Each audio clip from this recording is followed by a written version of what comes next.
Hi, I'm Dr. Boyce Watkins from YourBlackWorld.com. Last week you saw that there was a lot of activity around Mountain Dew and Lil Wayne and Tyler, the Creator, and all kinds of other stuff. And one of the things that did happen was I wrote an article that apparently a lot of people picked up about an ad that Tyler, the Creator, had created that really pushed forward a lot of racial stereotypes. And I was infuriated about the ad. Well, within a couple of days, Mountain Dew had taken the ad down. And then in the snowball effect, right after that, Lil Wayne lost his lucrative endorsement deal with Mountain Dew. At least that's what they're reporting. And I got a text message last night from a brother that I have a lot of respect for out of Chicago. And he had an alternate point of view. He is a respected, world-renowned hip-hop artist by the name of Rhymefest, a.k.a. Chase Smith.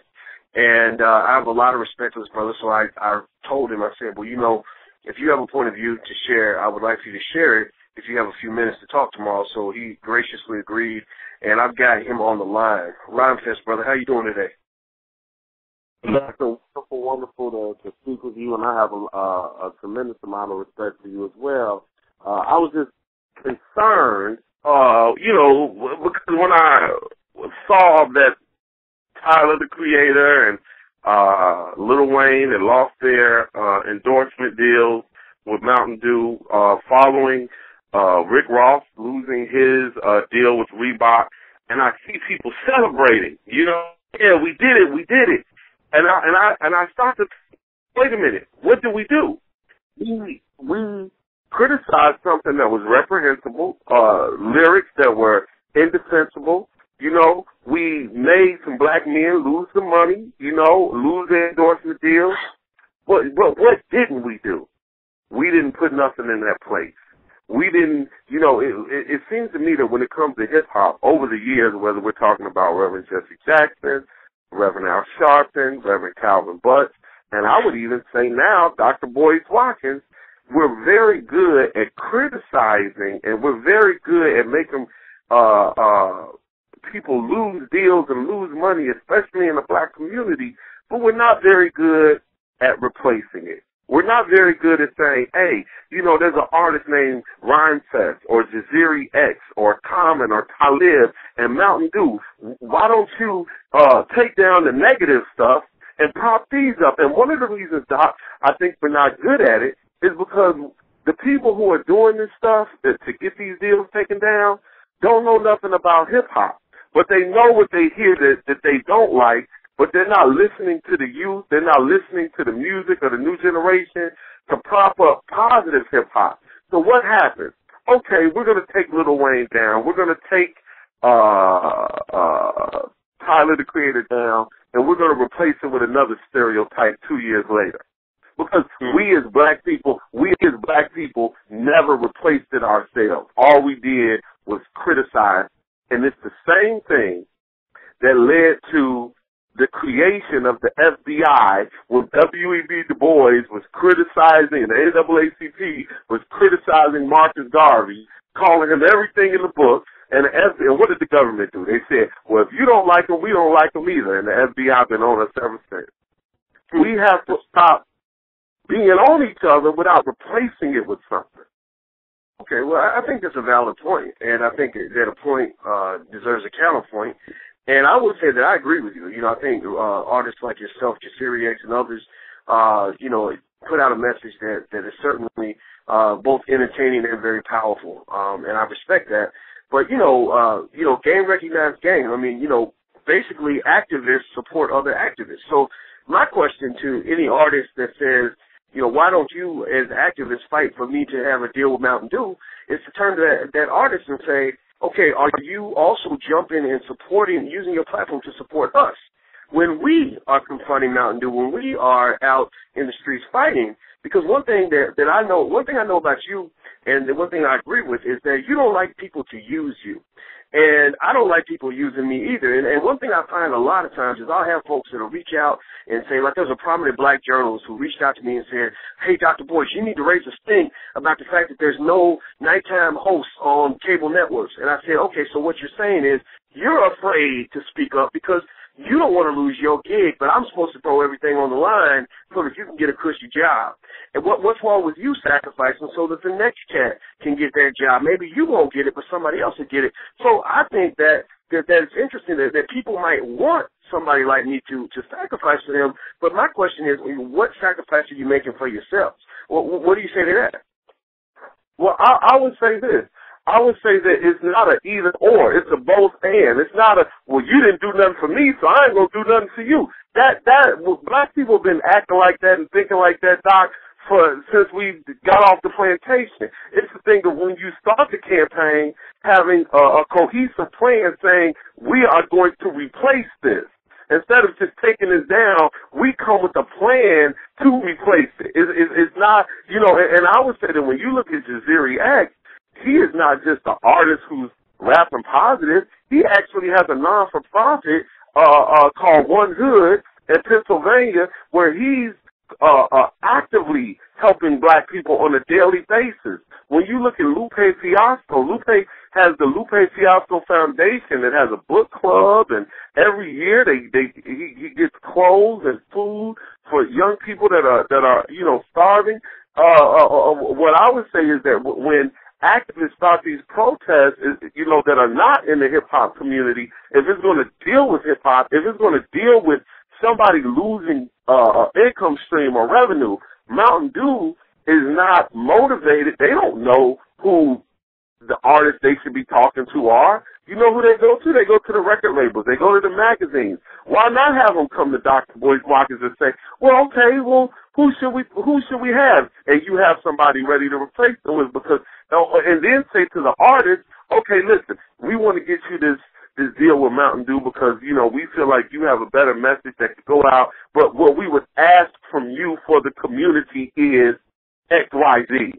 So there has to be a more full, cohesive plan and not a what have you done for me lately attitude, because that's what's part of the problem with the black diaspora in America, period. Well, I think there was a very good comment and a very powerful response. And it's reflective of the intelligence that I know that you have. I've sat on panels with you, and I have a lot of respect for your voice. And one thing I will say, so we don't end up going back and forth, because you and I can talk all day, but we've had some great conversations. But one thing I'll make very clear is that I am not Calvin Butts. I'm not C. Dolores Tucker. I am of hip-hop. I can recite Lil Wayne lyrics by heart because I'm a big fan of Lil Wayne, but I just have a problem with that last 10% where he's talking about killing little babies and encouraging black men to go out and get high all the time. So really, when it comes to the heart of hip-hop, I consider myself to be right in the center of it, not as somebody visiting from a foreign country.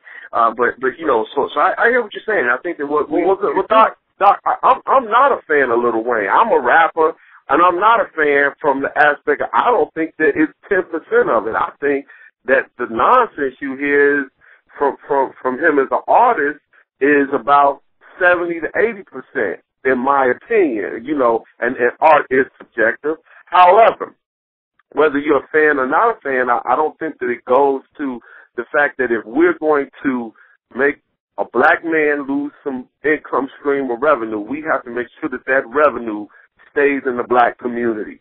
And what part of the black community is it going to go to? I think we all have to be cognizant of these of corporate dollars, and we can't say, oh, well, forget the corporate dollars. Who wants corporate dollars anyway? Because corporate dollars matter to what conditions our children to what's right and what's wrong, and we have to be aware of how capitalism works in America. Well, I certainly agree with that. I will say that we are. It's real interesting. Once the Mountain Dew thing kind of happened, you had a couple of prominent people that kind of jumped on the bandwagon with it, and I think they're trying to meet with Mountain Dew and all sorts of stuff. I didn't really push myself necessarily to the front of that line, but I would be more than happy to support them because even with Tyler the Creator, our conversation went back and forth from animosity to I think some form of assertive mentorship, where I think he became educated on why the ad was problematic, and I don't have a problem supporting him or other young artists so that hip hop can continuously learn to work on the power of its voice to help the entire community. Also, when it comes to where those corporate dollars go, I think that giving money to an artist is definitely an important part of the process, but I also think giving money to the community in terms of establishing initiatives that help more than just one person and his family, I think is very important too. But I'm for all of that. If there's a way I can support that, I'm definitely on board with that. Now I'll let you get the last word on this. I would like for you, if you have a second to, tell us about this new project you have going on. You're shooting a documentary for HBO, and I thought it was fascinating, so I'd love for people to hear about it. Yeah, well, the documentary I'm shooting, we're not sure if we're going to place it at HBO or do a Sundance film. It's called In My Father's House. And basically, I was riding with my wife one day, and I passed the house that my father grew up in with his grandparents.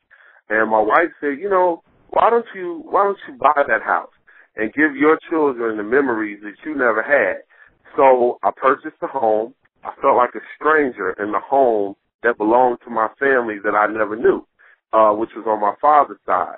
So I went on a journey to find my father, who I hadn't seen since I was 10 years old. And even then, I may have seen him once or twice. I eventually found my father, and he was homeless on the west side of Chicago. He was an alcoholic. And I decided that the only way I could be a better father to my children was to learn to forgive and be a better son. And so I started to get my father out of the street, put him into some Alcohol Anonymous programs, put him into a transition home. And now, I won't tell you how it's ending, because I don't know how it's ending, but my father is doing better than he was doing. And, I'm doing the soundtrack for the In My Father's House documentary. And it's just about a road to redemption for black families, because one of the things that we're learning is not just about my relationship with my father in the house that he used to live in. It's about my relationship to my children, who are not all by the same woman. I have, 3 children by 3 different women, and, I have a child that, I'm getting a DNA test for, because I want to be sure that it's my child. And it's about me as a man. My son has gone through divorce. I've gone through not having a father at all. And what are the correlations in black children who grew up in single-parent homes? And about crushing these generational cycles that keep us, acting ratchet. Wow. Well, I love it, brother. I think it's great. And do you have a title for the documentary yet, or are you still working on it? Yeah, the title is called In My Father's House. And yes. it should be done by next September. And I'm also creating the soundtrack for it. And it's really changing. Just going through this experience is actually changing the way I'm making music, because I'm very cognizant that, hey, man, my kids are going to hear this. Hey, some other people who are going through some things are going to hear this. And so what is it that I want to say? I think that in our society, especially as artists, we have to have a higher aim than radio. We have to have a higher aim than Mountain Dew. We have to have an aim to actually change lives and be cognizant of how our words can come back to bite us in the butt. Wow. Well, I love it, brother. And, I've said it all the time, you're near the top of my list in terms of artists that I think are doing extraordinary work. And, I'm always here to support you, man, and I think you're doing a great job. So thank you very much, Rhymefest, a.k.a. Shay Smith. I really appreciate your time, my brother. And I'm a phone call away. Thanks a lot, Doc. Have a good one. Absolutely, you too. And to those who are listening, thank you for checking us out at yourblackworld.com. And until we meet again, please stay strong, be blessed, and be educated. We are gone. Peace.